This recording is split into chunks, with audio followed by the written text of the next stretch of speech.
So Gavin is an 11-year-old boy who is very active and has always been very active. He's swam on the swim team since he was little, and he also does travel baseball.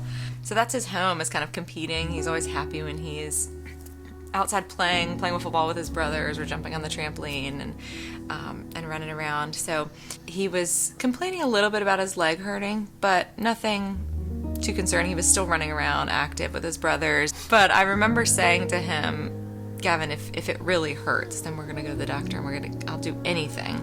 Well, by the next day, it was swollen. And so we went to Kid Med. They didn't say what happened, but they said, we want you to go to the ER immediately. They did his first MRI. And so by 2 a.m., we knew that there was a mass. There was a tumor in his right leg, right above his knee. Unfortunately, they came in after they had done the biopsy and did tell us that it was cancer, and that they were working on putting the port in. It was really scary. Not knowing what kind it was, or what the next steps were going to be at all. It's a really rare bone cancer, and it's it spreads very quickly. As soon as we got that diagnosis, the next day that he would start chemo. And he was on 5 different chemo medicines.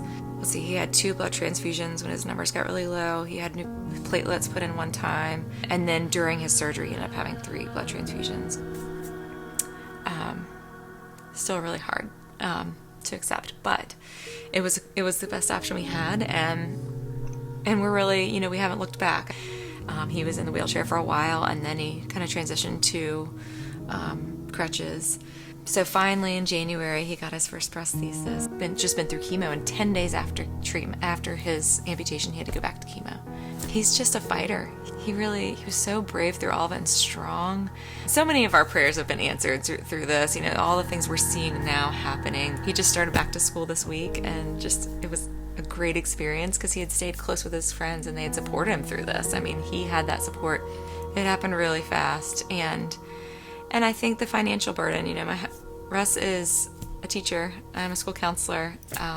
We have 3 boys, and thinking about every 6 months needing to get 2 separate legs and being able to afford that is scary. And right now we're living on 1 teacher's salary. He said, the day that I get my prosthetic, can we go to Topgolf? And I was like, sure. And then that day came, and he's like, we're going, right? And I was like, oh yeah. He hit golf balls the first day on his prosthetic. I was shocked. He used his crutches for a while to help support and learn, man. But good for him. What's your big wish?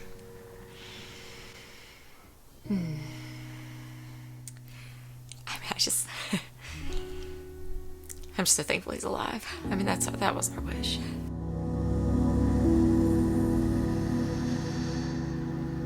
And everything that was Gavin is still here. I just wish happiness and love for him, for people to be kind to him, and faith. I hope that he gains trust in God through this. And I tell him, God made him the way he is for a reason. All of the ways that God made him were to be able to handle something like this, because I couldn't have handled the way he's handled it.